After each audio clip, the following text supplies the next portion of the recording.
할렐루야. 아멘. 오늘은 새 영을 부어주소서, 새 영을 부어주소서라고 하는 제목으로 우리 하나님 말씀 증거하도록 하겠습니다.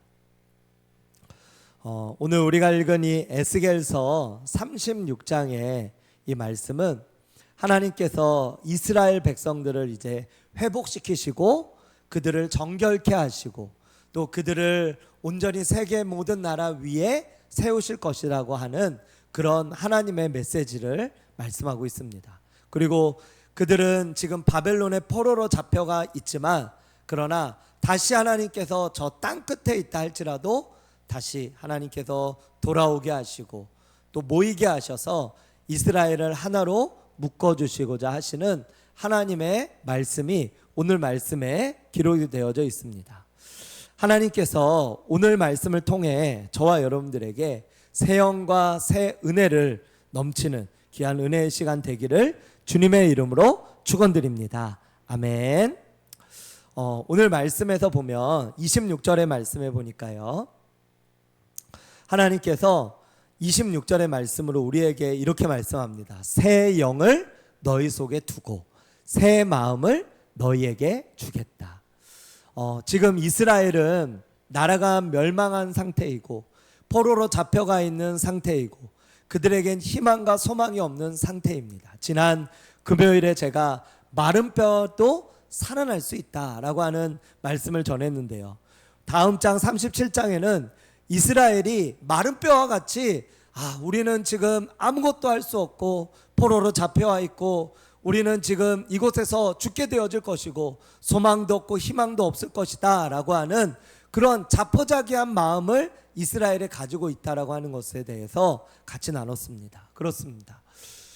나라가 멸망을 당하고 또 자신들이 수백 킬로 떨어진 곳에 포로로 잡혀와 있는 이런 상황이라면 어느 누구도 희망을 갖기는 사실은 쉽지 않을 것입니다. 제가 예전에 아주 감동적인 어떤 영상을 본 적이 있었는데요.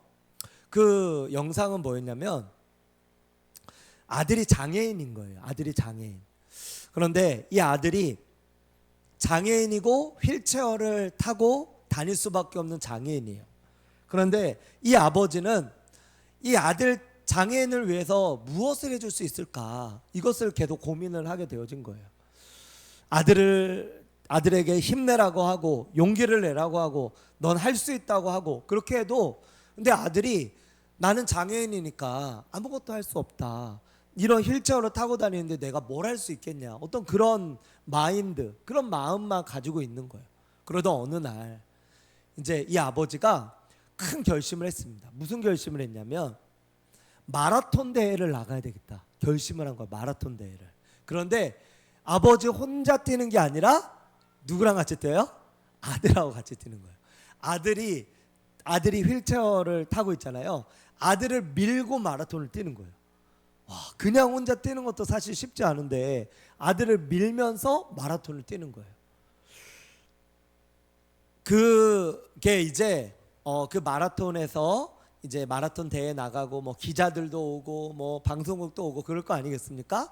근데 이 마라톤 대회에 참석한 이 부자의 사연과 부자의 어떤 모습이 이 방송에 딱 띈 거예요. 그래서 그들을 촬영을 하고 그들에게 인터뷰를 하고 어떤 마음으로 왜 나오셨습니까? 내 아들이 장애인이고 세상 가운데에서 아무것도 할 수 없다는 패배주의자로 살아가게 하는 것이 너무나 싫었습니다. 그래서 아들에게 힘을 주고자 그리고 우리도 할 수 있다라고 하는 것을 보여주고자 이 마라톤 대회에 나왔습니다. 그래서 이 아들과 이 아버지가 마라톤을 뛰는 거예요. 이 아들은 마라톤을 뛰는데 이 아들은 할 수 있는 게 있을까요? 없을까요? 아무것도 없어요. 뭐 팔로 이렇게 하겠어요? 그것도 안 되죠. 그냥 그 마라톤에 달리는 그곳에 그 휠체어에 그대로 그냥 올라가 앉아 있는 그것이에요. 근데 이 아버지가 이제 뛰기 시작합니다. 총소리가 빵 나고서 출발하고서 이 휠체어를 끌고 다른 선수들과 경쟁하면서 뛰는 거예요. 근데 놀라운 것은 이제 마지막 막바지 그 모든 사람들이 다 입장을 하고 맨 마지막 꼴등으로 경기장을 들어간 거예요. 그 마라톤을 완주를 한 겁니다. 모든 사람들이 다 찬사를 보내고, 그리고 방송국이나 기자들도 너무나 아름다운 이야기다라고 하면서 이 아버지와 이 아들을 칭찬을 했어요. 그래서 그들의 이야기가 유튜브와 이 영상으로 나오겠어요. 우리나라 이야기는 아니고요, 이 외국 미국에 있었던 이야기인데 그들의 이야기가 전해져서 저희도 영상으로 이렇게 저도 보게 되어진 것입니다. 사랑하는 여러분, 저희가 뭘 그렇게 포기하고 할 수 없다는 그런 마음으로 살아가며 나아가겠습니까? 어찌 보면은 우리의 인생이 성경에서 말씀처럼 길어도 70이고 80이요 강건한다고 하더라도 그래도 그 인생이 수고와 슬픔뿐이라고 성경이 말씀하고 있거든요. 아무리 우리가 강건하고 또 그렇다 하더라도 우리의 인생이 아무리 오래 사는 사람이 있어도 100세만 넘겨도 장수하고 TV에 나올 정도잖아요. 노아의 시대 이후로 인간의 수명은 120세로 제한이 되었습니다. 아무리 길어도 120세. 그러나 무한이고 영원이라고 하는 시간 속에 120이라고 하는 시간이 만약에 점으로 찍힌다면 보일까요? 보이지도 않는 시간일 겁니다. 하지만 저희는 그 짧은 시간들 동안에 희노애락을 이렇게 경험하면서 얼마나 많은 일들 속에서 좌절하고 슬퍼하고 나아가겠습니까? 그런데 이 이스라엘도 바로 그랬다라고 하는 것입니다. 그런 이스라엘에게 하나님께서 내가 너희를 땅 끝에서부터 너희를 돌아오게 할 것이고, 그리고 내가 너희를 회복시켜 줄 것이고, 내가 너희를 다시 살려줄 것이고 다시 세워줄 것임을 성경이 말씀하고 있는 것입니다. 그런데 그 방법이 무엇입니까? 오늘 본문 말씀 26절의 말씀에 보니까 그 방법이 바로 뭐냐면 새 영을 너희 속에 두고 새 마음을 너희에게 주겠다. 하나님의 새 영과 새 마음을 불어넣어 주셔서 그것으로 인하여서 너희들을 내가 다시 살게 하겠다. 새로운 사람으로 거듭나게 하겠다. 내가 너희로 하여금 강하게 하고 능력을 주고 이 세상을 승리하며 또 악에게 지지 않고 사단에게 지지 않는 그런 사람으로 내가 너희를 세우겠다라고 하는 것을, 그 방법이 바로 뭐냐? 새 영과 새 마음을 주겠다라고 하는 것입니다. 할렐루야, 아멘. 그래서 하나님께서 그들에게 이 마음을 불어넣어 주시는 거예요. 요한복음의 말씀에 보니까 예수님께서 제자들에게, 부활하신 예수님이 제자들에게 나타나셨는데요, 제자들은 예수님이 돌아가신 이후에 자신들도 혹여나 바리새인들이나 대제사장들한테 잡혀서 죽지는 않을까, 그들은 한 집에 모여서 문을 걸어 잠그고 꽁꽁 숨어서 덜덜덜 떨고 있었습니다. 그런 그들에게 예수님께서 나타나셔서 뭐라고 말씀하시는지 아십니까? 첫 마디가 바로 이거예요. 한번 따라해 볼까요? 평안이 있을지어다. 예, 이 말은 샬롬 이런 말이에요. 샬롬. 제가 문자나 카톡 보낼 때 항상 샬롬 그러잖아요. 이 말은 외적인 어떤 상황과 환경이 어떠할지라도 내 마음은 평안한 상태. 지금 내가 내일 죽는다 하더라도 그래도 오늘 내 마음이 주님으로 인해서 평안하고 기쁜 상태, 그게 바로 샬롬의 상태입니다. 예수님은 제자들에게, 두려워 떨고 있는 그 제자들에게 뭐라고 하시냐면 샬롬 그러셨어요. 평안이 있을지어다 그러셨습니다. 즉 그들이 지금 마음이 불안하고 나도 죽는 것이 아닐까라고 힘들고 어려운 그런 상황 가운데 빠져 있었는데, 그런 그들에게 하나님께서는 샬롬, 너희들 샬롬이 있기를 원해, 이렇게 말씀하신 거예요. 그러면서 그들에게 주신 것이 있어요. 그게 뭔지 아세요? 그게 뭐냐면 바로 생기, 성령을 부어주신 것입니다. 할렐루야. 예수님께서 바람을 정말로 이렇게 부르셔서 그들에게 생기를 불어넣어 주셨어요. 생명을 불어넣어 주셨어요. 창세기 2장에 아담을 지으시고 흙으로 지으신 다음에 하나님께서 하고서 생기를 불어넣으니까 그 사람이 생명이 되게 됐잖아요. 아담이 움직여지고 말을 하는 생명체가 되어지잖아요. 하나님께서 지금 자신의 제자들이지만 그들은 예수님의 제자들이지만 지금 그들에게는 육체의 어떤 모습들밖에 없었던 거예요. 뭐가 필요했냐? 생기가 필요했던 거예요. 성령이 필요했던 것입니다. 오늘 말씀처럼 새 영과 새 마음이 그들에게 필요했던 것이었습니다. 그러자 예수님께서 그 하고 불어넣어 주시는 생명, 성령의 생기가 그들에게 임하게 되어진 것입니다. 제자들은 그 성령의 생기를 부음받아서 그들은 땅끝까지 나중에는 복음의 증인이 되어진 줄로 믿으시기 바랍니다. 사도행전 1장 8절에 오직 성령이 너희에게 임하시면 너희가 권능을 받고 예루살렘과 온 유대와 사마리아와 땅끝까지 이르러 내 증인이 되리라. 아멘. 우리 예수님께서 새 영과 새 마음이 너희들에게 부어지면 너희들은 권능을 받고 땅끝까지 내 증인이 될 것이다 라고 말씀하고 있습니다. 지금 우리 아이들 예배 오전에도 막 예배하고 그 다음에 오후에도 막 이렇게 하는 거 보면은 길들여지지 않는 야생마처럼 보이시죠? 그죠? 길들여지지 않는 야생마. 예. 사실은 그 온유라고 하는 그 성령의 열매가 있는데요. 온유한 사람이라고 하는 그 온유라고 하는 뜻은 뭐냐면 원래 타고난 게 아닙니다. 온유라고 하는 뜻은 뭐냐면 길들여진 야생마라고 하는 뜻이에요. 그러니까 거친 야생마가 길들여져서 훈련되어져서 온유한 야생마가 되어진 거예요. 온유한 야생마. 예. 저와 여러분들은 야생마와 같은 자들이잖아요. 왜 야생마일까요? 우리들은 언제 어디서든지 죄 가운데서 툭 하고 튀어나갈 수 있는 죄인이에요. 그러니까 야생마와 같은 속성을 가지고 있어요. 하지만 성령의 길들임 받아서 길들여진 야생마가 되어진 겁니다. 그래서 성령의 충만한 오늘 본문 말씀처럼 새 영과 새 마음이 부어진 하나님의 자녀가 되어진 거예요. 우리 아이들이 지금은 저렇게 막 잘 뭐가 뭔지도 모르고 그렇게 지금은 막 떠들고 그러지만 그래도 교회에 나온다는 게 그쵸? 교회에 나온다는 게 얼마나 감사한 일이에요. 일단은 교회에 나와야 뭔가 역사가 일어나지 않겠습니까? 그 다음에 예배의 자리, 기도의 자리에 있어야 뭔가가 일어나는 거죠.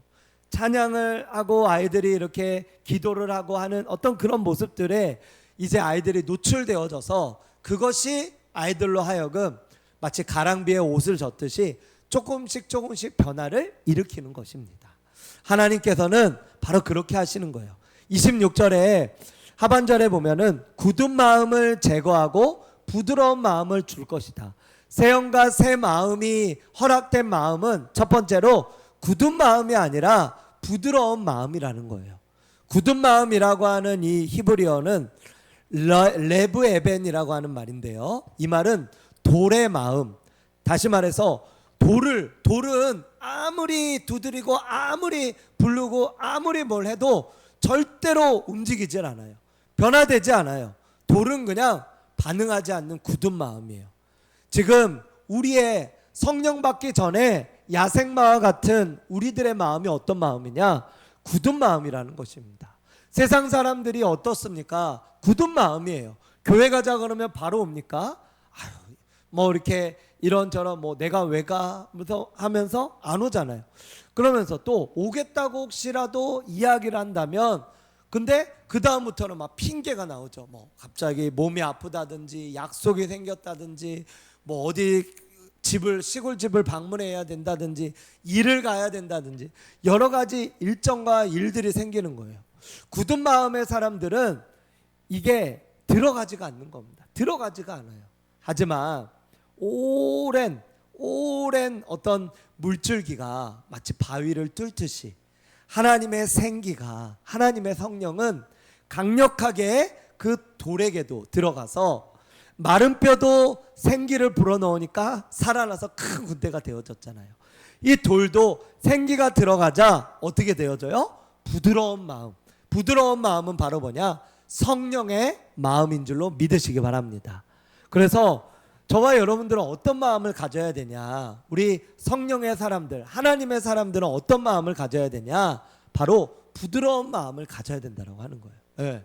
막 누가 막 괜히 예를 들어서 이렇게 살짝 건드렸어요. 그러면 괜히 막 이렇게 괜히 막 짜증 막 이렇게 되거나, 혹시 그런 분 안 계시죠?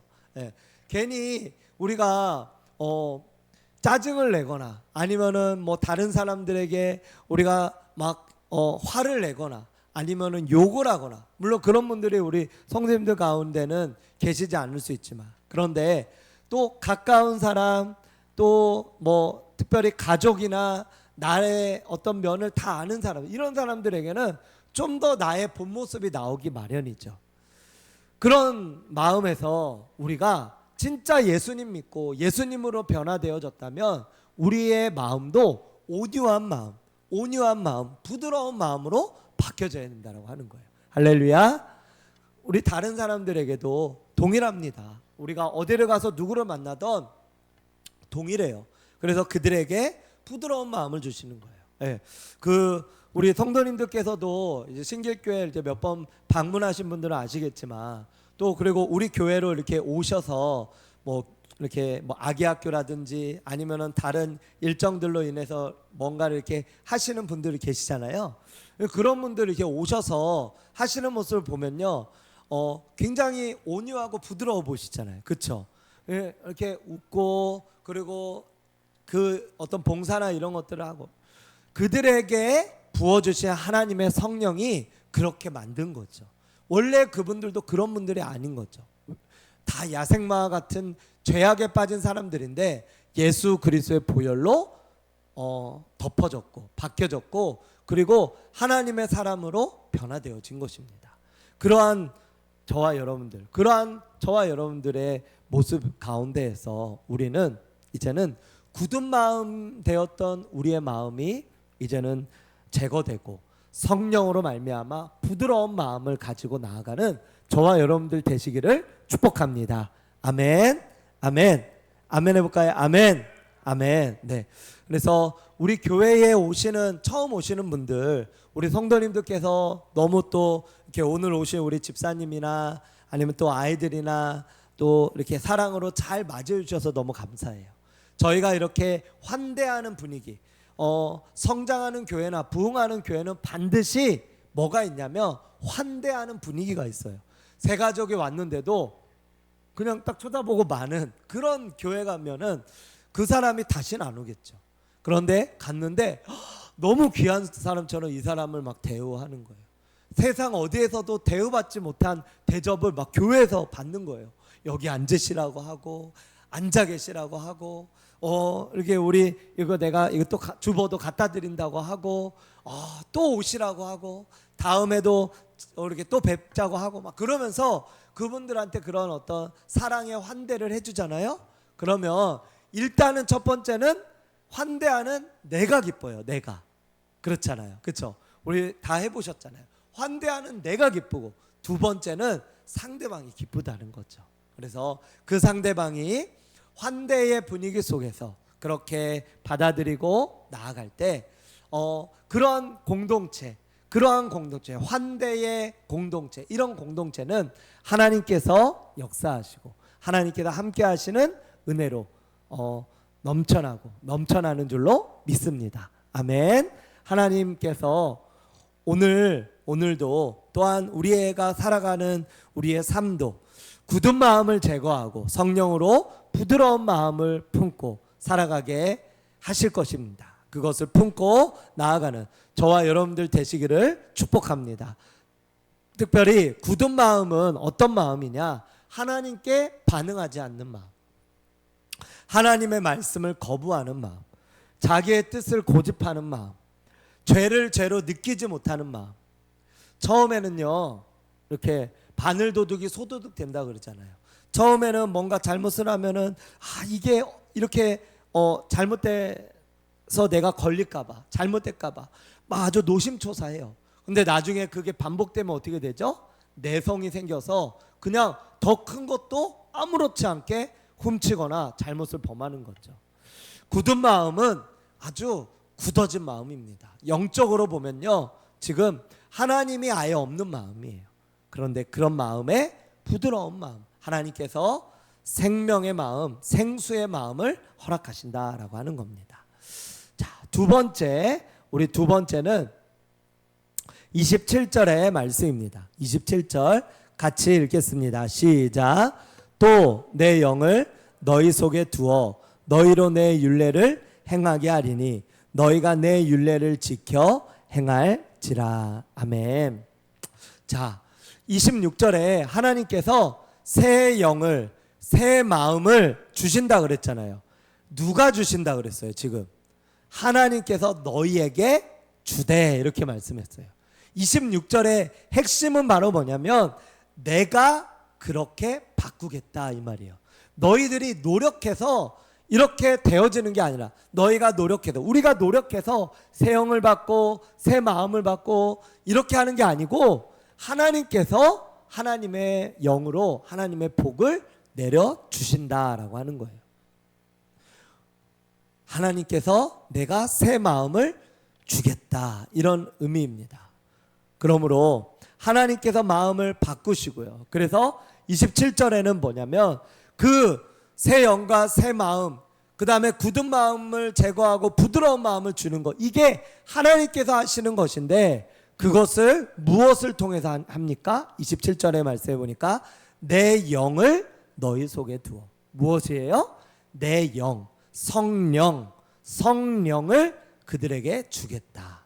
하나님께서 그들에게 성령을 주겠다라고 하시는 거예요. 성령을 주겠다고 말씀하시는 주님, 성령을 우리에게 주겠다고 말씀하시는 주님. 그래서 이 영이 그들에게 임함으로 인해서 그들은 그 다음에 어떻게 하냐면 율례를 행하고 규례를 지켜 행한다. 즉 하나님께서 우리에게 성령을 주시는 이유가 뭐냐? 뭐 세상에 나가서 떼돈 벌어라, 다른 사람한테 의시되며 살아라, 너희들은 최고다, 뻐기며 살아라, 이게 아니에요. 바로 성령을 우리에게 부어주시는 것은 하나님의, 성령은 예수 그리스도의 부활의 영입니다. 즉 성령님이 오심으로 인해서 성령님의 역할은 뭐냐면 예수님에 대해서 잘 알려주시는 거예요.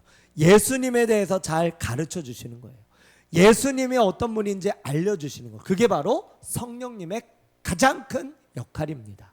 즉 성령을 그들에게 주어서 행하게 한다, 그렇게 말씀하신 것처럼 성령이 그들에게 임함으로 말미암아 하나님의 말씀을 그들이 지키며 순종하며 살아가는 자들이 되었다라고 하는 겁니다. 사랑하는 여러분, 우리가 하나님의 새 영과 새 마음이 우리 마음 가운데 들어오고요, 그리고 하나님의 영이 우리 안에 들어오면 우리는 변화됩니다. 어떻게 해요? 하나님의 말씀과 능력으로 변화되는 것입니다. 하나님의 말씀과 능력으로 우리 안에 변화될 때 하나님께서는 우리로 하여금 순종하며 승리하며 나아가게 하실 줄로 믿습니다. 하나님은 우리에게 율법적으로 예를 들어서 야, 너 이거 해야 돼, 내가 하나님이니까 너 이거 해야 돼, 너 예배 드려야 돼, 너 기도해야 돼, 너 성경 읽어야 돼, 우리에게 그렇게 말씀하시는 분이 아니에요. 우리에게 어떻게 하시냐면 우리에게 그것을 행할 수 있는 능력을 제공해 주시는 분이에요. 할렐루야. 우리에게 행할 수 있는 능력을 제공해 주시는 분. 다시 말해서 새 영과 새 마음을 부어주시고 새 영을 부어주심으로 말미암아 하나님의 말씀을 따르는 삶이 되게 하시는 것입니다. 이게 바로 구조예요. 이게 바로 성령의 구조입니다. 자, 그러므로 성령의 역사는 단순히 기도가 잘 되고 은사가 나타나고 감정적으로 뜨거워지는 그러한 것들이 아니라 바로 우리 안에 하나님의 말씀에 순종하며 승리하며 살아가고자 하는, 하나님의 말씀이 재미있고 하나님의 말씀을 읽고 싶고 하나님께 기도하고 싶고 하나님께 예배하고 싶고 하나님이 기뻐하시는 그런 하나님의 사람이 되게 하는 것, 그게 바로 오늘 말씀의 핵심이다라고 하는 것입니다. 말씀을 정리합니다. 오늘 본문에서 메시지 가운데 가장 중요한 건 바로 이것입니다. 하나님은 단순히 우리의 행동만 고치시는 분이 아니라 바로 우리의 마음을 먼저 새롭게 하시는 분이시고 그 새롭게 하실 때 새로움의 그 능력은 바로 성령이 우리에게 부음받아짐으로 우리가 진정으로 변화될 수 있다라고 하는 거예요. 그래서 우리는 성령을 구해야 되고요, 성령 충만해야 되고요, 우리가 하나님의 성령을 받아야 되는 것입니다. 우리 아이들도 지금은 길들여지지 않는 야생마 같은 아이들이지만 저들이 하나님의 성령이 임하면 변화되는 것입니다. 바뀌어지는 것입니다. 변화되고 바뀌어져요. 제가 고등학교 때, 고3 때 신학대학교를 가기로 결정을 했다 그랬잖아요. 하나님께서 저에게 은혜를 주셨다 그랬잖아요. 그러니까 제가 학창 시절에 제가 목사님이 될 거라고 생각했던 분은 단 한 사람도 안 계셨다는 거예요. 저조차도 몰랐고 아무도 몰랐어요. 왜요? 저보다 믿음 있는 그런 다른 친구들이 더 많았어요. 저는 믿음이 없었어요. 그런데 기도하며 하나님을 진짜 만났더니 하나님 음성을 들었더니 너무나 좋은 거예요. 그래서 그때부터 하나님의 말씀을 더 보게 되어졌고, 하나님 앞에 더 기도하게 되어졌고, 하나님의 말씀에 더 순종하려 하게 되어졌고, 더 찬양하게 되어졌고, 그래서 하나님의 뜻에 순종하며 살아가는 하나님의 사람이 되어진 것입니다. 우리 모두는 다 길들여지지 않는 야생마 같은 이들이었으나, 그러나 하나님의 은혜와 하나님의 영이 부어주심으로 말미암아 길들여진 야생마처럼 온유한 하나님의 사람들이 되어진 줄로 믿습니다. 이제 저와 여러분들 모두가 우리의 행동만 단순히 고치며 율법적으로 하는 것이 아니라 그 본질을 고치는 것, 그 본질을 고치시는 하나님을 경험하는 저와 여러분들이 되시기를 축복합니다. 아멘. 제가 얼마 전에 그 차가 이제 바람이 조금씩 빠지거나 새게 되면 차에 그것이 바로 나타납니다. 그래서 공기압이 떨어졌다고 그러죠. 그래서 저는 제 생각에는 또 육안으로 봤을 때는 이게 괜찮았어요. 타이어도. 그래서 이제 바람만 넣으면 되겠죠. 그래서 바람을 넣을 곳을 찾다가 제가 어쨌든 타이어 가게를 가서 바람을 넣어야 되겠다 이렇게 생각하고 타이어 가게를 간 거예요. 제가 그랬더니 타이어 가게에서 3군데나 빵꾸가 났습니다. 그러는 거예요. 3군데나 빵꾸가 났습니다. 그런데 지금 못이 이렇게 박힌 거예요. 그래서 이거를 떼내거나 또 옆에 것을 이렇게 하면은 옆에가 지금 다른 곳들이 다 찢어져서 이거는 갈아야 됩니다. 이렇게 얘기를 하더라고요. 우리의 육안으로 봤을 때는 괜찮고 멍청해 보였어요. 그런데 전문가의 눈으로 봤을 때는 아니었던 거죠. 지금 당장 바꿔야 됩니다. 그리고 이거는 빵꾸를 떼올 수 있는 것이 아니고 이거는 갈아야 되는 것입니다. 우리의 생각과 우리의 모습에는 우리는 그냥 내가 생각했을 때는 이 정도만 하고 이 정도면 되겠다 이렇게 생각이 되어져요. 그러나 하나님은 그게 아니라 우리의 본질 자체를, 그 내부 자체를 변화시키는 거예요. 본성이 변화되는 거예요. 그러니까 우리는 원래는 악한 열매를 맺는 나무였어요. 미움, 시기, 질투, 거짓말, 탐욕, 욕심, 음란, 간음. 그런데 우리가 본질이 바뀌어지잖아요. 그렇죠. 본질이 바뀌어지니까 우리 교회 뒤에도 이제 나무들이 있잖아요. 그런 나무들이 있는 것처럼 본질이 바뀌어지면 열매가 바뀌어지는 거예요. 열매가. 네. 그러면 뭐가 열려요? 사랑과 희락과 화평과 오래참과 자비의 양선, 충성, 온유, 절제와 같은 성령의 열매가 맺혀지는 줄로 믿습니다. 네. 그렇게 되는 거예요. 우리는 아예 본질이 바뀌었어요. 우리가 변화된 게 아니라 우리는 아예 판이 바뀐 거예요. 판이. 새로운 사람이 아예 되어졌어요. 그런즉 이전 것은 지나갔으니 보라 새 것이 되었도다. 우리는 새 것이 완전 되어진 거예요. 새 타이어로 바뀌어진 것입니다. 할렐루야. 그렇기 때문에 이제는 악한 열매를 맺었던 저와 여러분들이라면 이제는 선한 열매만 맺혀지는 저와 여러분들이 되어진 거예요. 하지만 사단이 계속 방해를 주는 거야. 막 잠새가 날아와서 쪼고 그 다음에 막 햇볕이 그리고 비가 안 내리고 막 이러다 보면은 가뭄이 되어서 그 열매를 못 맺는 거죠. 나쁜 열매를 맺으려고 하는 거죠. 아니면 죽게 되든지. 그러나 하나님께서 영을 우리에게 부어주심으로 변화되고 바뀌어질 수 있도록 하나님께서 하신 것입니다. 저와 여러분들 모두가 이제는 하나님의 영 안에서 온전히 바뀌어진 그런 사람들이 되어져서 하나님 앞에 순종하고 믿음으로 살아가고 성령으로 충만해지고 성령의 열매를 맺는 하나님의 사람들 다 되시기를 주님의 이름으로 축원드립니다. 아멘. 기도하겠습니다.